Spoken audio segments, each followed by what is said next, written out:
अस्सलाम वालेकुम। मैं हूँ इंजीनियर मोहम्मद इस्माइल और आप देख रहे हैं मेरा यूट्यूब और फेसबुक चैनल। उम्मीद करता हूँ कि आप सब खैर ऑफिस से होंगे, खुश होंगे और महफूज होंगे।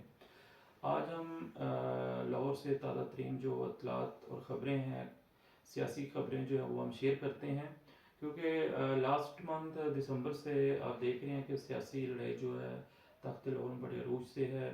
उसके अंदर अपोजिशन पार्टीज़ जिसमें पीपीपी और पीएमएलएन और कुछ इंडिपेंडेंट कैंडिडेट्स ने मिलकर तरीके अदम एतमाद पेश की थी वज़ीर आला पंजाब, स्पीकर और डिप्टी स्पीकर के खिलाफ। तो उसके ऊपर जो है वोटिंग जो है वो स्पीकर ने नहीं करवाई। ठीक है, उसकी रीज़न ये थी कि पिछले तकरीबन 7 से 8 महीने से जो है सेशन कंटिन्यू था। सेशन जब कंटिन्यू होता है तो उसमें आप वोटिंग नहीं करा सकते, ना आप तरीके अदम एतमाद पेश कर सकते हैं। फिर उसके अंदर जो है स्पीकर ने गवर्नर को जो है वो लेटर लिखा कि इसके अंदर हम वोटिंग नहीं करा सकते, सेशन कंटिन्यू होता है। तो उसके बाद उसके बाद स्पीकर ने जो है सीएम को डीनोटिफाई कर दिया। जो है स्पीकर जो है वो सीएम को डीनोटिफाई नहीं कर सकता, ठीक है, क्योंकि सेशन कंटिन्यू था, उसके अंदर वोटिंग नहीं हो सकती। तो उसमें जब इसने गवर्नर पंजाब ने डीनोटिफाई किया वज़ीर आला पंजाब को, तो फिर हुकूमती पार्टी जिसमें कुलियन गवर्नमेंट है, जिसमें काफली और पीटीआई शामिल है, तो इसके अंदर हुकूमती पार्टी लाहौर हाई कोर्ट में चली गई और लाहौर हाई कोर्ट ने जो है वो डिसीजन दिया।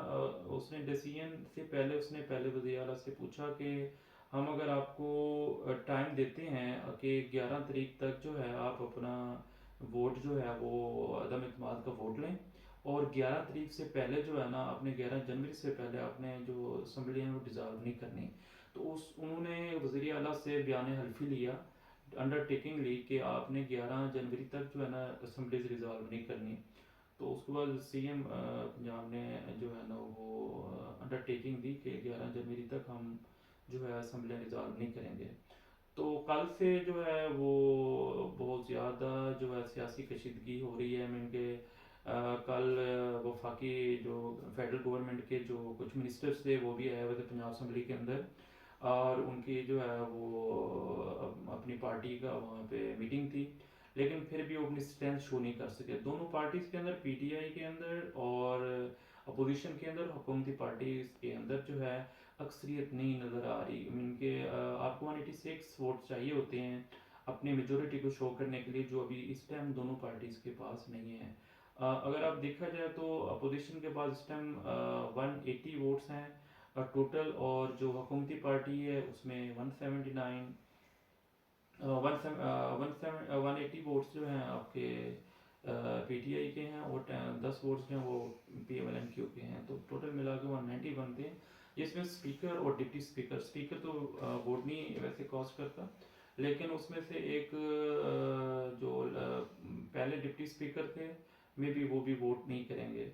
तो इस तरह 188 की मेजोरिटी जो हुकूमती पार्टी है वो शो करते हैं कि हमारे 188 वोट्स हैं, ठीक है। लेकिन फिलहाल जो है मेजोरिटी नहीं नज़र आ रही, और इस टाइम तो जो है स्पेशल सीट्स के ऊपर जो पीटीआई की एक एमपी हैं वो भी मुनहरिफ हो गई हैं। लेकिन सुनने में आ रहा है कि तकरीबन 7 से 8 वोट्स हैं पीटीआई के जो मुनहरिफ हैं, जो वोट नहीं देंगे, जब वोट कास्ट होंगे उस दिन वोट नहीं देंगे।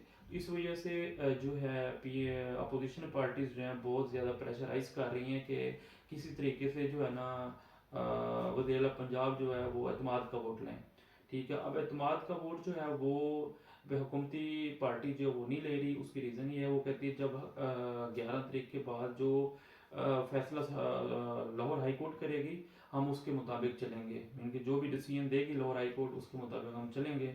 लेकिन फिलहाल जो है वोटिंग नहीं कराई, ठीक है। इसके बाद जो इस टाइम तक एक दूसरी बात भी सुनने में आ रही है कि पीपीपी जो है वो साइड अभी फिलहाल एक साइड लाइन पे है, मीन को वो इस चीज़ में शामिल नहीं हो रही, ठीक है, और मीन को उसमें ज़्यादा इन्वॉल्वमेंट नहीं कर रही।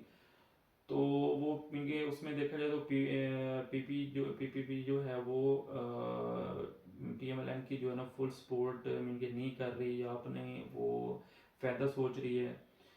तो इस तरह फ़िलहाल तो जो है ना सूरत हाल बहुत ही क्रिटिकल है, और इस सिचुएशंस बहुत ही क्रिटिकल है। मैंने ये जो मैंने आपको सिचुएशन बताई ये चल रही है, और देखते हैं आगे फर्दर क्या होता है। नंबर गेम में दोनों के पास पूरी नहीं है, आई मीन के अपोजिशन पार्टीज के पास भी और अपोजिशन के पास भी। इसी तरह इनकी इमरान खान और वज़ीर आला पंजाब की आपस में मुशावरत भी कल हुई है, और उसमें वज़ीर आला जो है वो यजमान पार्क के इमरान खान साहब के पास वहाँ पे मीटिंग्स भी हुई, और उन्होंने डिसाइड किया है कि जब तक जो डिसीजन है हाई कोर्ट देगी, लाहौर हाई कोर्ट, उसके मुताबिक हम उस फैसले को ही हम आई मीन के उसके मुताबिक ही चलेंगे। तो उसके बाद वोटिंग जो है वो देखेंगे सूरत आगे क्या होती है। फिलहाल तो सिचुएशन ये चल रही है, और सुनने में आ रहा है कि जरदारी साहब भी लाहौर आ गए हैं या लाहौर आ चुके हैं। जो यहाँ पे जो एक और न्यू ग्रुप भी बनने जा रहा है, जिसके अंदर अलीम खान और जहांगीर तरीन और साथ चौधरी सरवर जो ये मिल के अपने ग्रुप बना रहे हैं। ठीक है, अपना ग्रुप बना रहे हैं, और वो चाहते हैं कि जो अक्सरियत जो ग्रुप ये बना रहे हैं, तो जहांगीर तरीन और उस अलीम खान और चौधरी सरवर, तो उसके अंदर ये है कि वो पीएमएलएन कहती है कि हमारे अंदर इन्होंने सलमान शहबाज के साथ मीटिंग की है। हमजा शहबाज फिलहाल साइड लाइन हो गया है, उसको वो आगे नहीं लाना चाह रहे वज़ीर आला के कैंडिडेट के लिए। फिलहाल सुनने में आ रहा है कि एक तो जो सलमान शहबाज है मे बी ये आगे है एज ए सीएम के, अगर आगे इलेक्शन होते हैं तो उसके अंदर सीएम के लिए जो है ना सलमान शहबाज को लाया जाएगा। और इस ग्रुप की जो है ना सलमान शहबाज के साथ मीटिंग हुई है। मीटिंग के अंदर उन्होंने पीएमएलएन ने इनको कहा है कि आप अपने ग्रुप को हमारे अंदर मर्ज कर दो और आप हमारे पीएमएलएन के अंदर शामिल हो जाओ। लेकिन अब जरदारी चाह रहा है कि वो भी लाहौर आया हुआ है, और वो चाह रहा है कि ये ग्रुप जो है वो अपनी साइड पे मिल के अपनी पीपल्स पार्टी के अंदर शामिल करवाए। तो ये अभी सिचुएशन चल रही है यहाँ पे लाहौर के अंदर। जो सिचुएशन है अभी पॉलिटिकल सिचुएशन चल रही है, इसमें अभी फ़िलहाल कोई इतना ख़ास जो है ना किसी की मेजोरिटी भी नहीं, और ख़ास कोई गिरफ्त नहीं है इसके ऊपर। दूसरा, आज जो है असम्बली के अंदर राना सनाउल्लाह है, इनकी इंटरीनी थी। वैसे आईजी पंजाब को भी कल मीटिंग में कहा गया था कि आपने इनको जो है वफाकी जो फेडरल गवर्नमेंट के मिनिस्टर्स हैं उनको आपने पंजाब असम्बली के अंदर एंटर नहीं होने देना। लेकिन जो है वो ज़बरदस्ती जो है असम्बली के अंदर अपनी जब वो आए राना सनाउल्लाह ज़बरदस्ती अंदर चले गए, और अता तारन अंदर गए, बाकी भी मिनिस्टर्स इनके गए। तो उनने मीटिंग्स की, और इसी तरह जो है ना उनके ऊपर जूता फेंका गया राना सनाउल्लाह की गाड़ी के ऊपर। और ये वैसे एक अच्छी बात नहीं है कि पॉलिटिकल लास्ट में इनके प्रीवियस ईयर्स में भी आपने देखा होगा कि सियासी पार्टीज जो लीडर्स हैं उनके ऊपर जूते मारे जाते हैं। तो ये एक अच्छी एक वो नहीं है सिचुएशन कि आप इस तरह जूते मारे। लेकिन आज उनकी गाड़ी के ऊपर जूता फ्रंट पे फेंका गया, और सनाउल्लाह ने कहा कि ये पीटीआई के एमपीए के ड्राइवर ने फेंका है, और मैं उसको जो है ना माफ़ करता हूँ, उसके ऊपर कोई कार्रवाई नहीं करूँगा। इसी तरह तारण भी वहाँ पे आए हुए थे असम्बली के अंदर। तो अब पीएमएलएन चाहती है कि हम जो है सिचुएशन को कुछ प्रेशराइज कर रहे हैं कि किसी तरीके से जो है ना एतमाद का वोट लें वज़ीर आला परवेज़ इलाही, लेकिन वो नहीं ले रहे हैं। तो ये सिचुएशन इस तरह ही जा रही है फिलहाल। और दोनों पार्टीज जो है ना फिलहाल तो जब पीएमएलएन को उस टाइम बहुत ज़्यादा जो है ना वो शर्मिंदगी हुई थी, जब कोर्ट ने जो है ना गवर्नर का जो ऑर्डर था जो उसने डी नोटिफाई किया था सीएम को, तो कोर्ट ने उसको बहाल कर दिया था, उसकी कैबिनेट को भी बहाल कर दिया। तो उस टाइम भी इनको बड़ा धचका लगा, और उस टाइम क्योंकि वो चाह रहे थे कि अब डी नोटिफाई कर दिए तो दोबारा इलेक्शन होंगे, मे बी हमारा जो सीएम है वो बन जाए। और तो उसके बाद फवाद चौधरी साहब जो आज भी उन्होंने प्रेस कॉन्फ्रेंस की है, वो कहते हैं कि हमारे जो नंबर हैं वो पूरे हैं, 188 तक हमारे नंबर हैं, और हम अगर ये मेजोरिटी है, हमारे जो एमपीएज हैं वो सारे वोट देंगे, काफ लीग के जो एमपीएज हैं वो भी सारे वोट देंगे। तो उसके बाद कुछ एमपीएस के तहफ़्फ़ुज़ात हैं, वो एमपीएस कहते हैं हमें जो है ना अननोन नंबर से कॉल्स आती हैं। तो क्योंकि इसके अंदर अगर देखा जाए तो एस्टेब्लिशमेंट ने कहा था कि हम एपॉलिटिकल हैं और हम न्यूट्रल हैं, इसके अंदर हमारी कोई इन्वॉल्वमेंट नहीं है। तो अब देखा जाए तो ये जो अननोन नंबर से कॉल्स आ रही हैं, ये कहाँ से आ रही हैं और एमपीएस को प्रेशराइज क्यों किया जा रहा है जब एस्टेब्लिशमेंट भी इसके अंदर शामिल नहीं है और उनको कॉल्स आ रही हैं कि आपने वोट कास्ट नहीं करना। क्योंकि अगर जो पीटीआई के एमपीज हैं स्पेशल सीट्स के ऊपर या जो इलेक्टेड हैं, वो पीएम अपोजिशन को वोट नहीं कर सकते हैं, क्योंकि अगर वो वोट करेंगे तो डीनोटिफाई हो जाएंगे।